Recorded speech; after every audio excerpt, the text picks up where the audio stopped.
But what we are doing, we claim to be Hussaini, but what part of us shows that?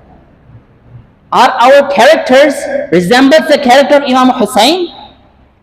What part of us shows that? Are we opposing the forces of Yazid of this time? Tell my brothers, are we doing something? The lessons of Karbala, what were those? Opposing the forces of Yazid, opposing the forces of evil, opposing the forces that are being denial of the deen, that are changing the deen, opposing those forces. And the second lesson we got from the Karbala, the prayer, the 5-time prayers. Even in the rain of arrows, even in the battleground, even in the most difficult circumstances, Imam Hussain radiallahu ta'ala anhu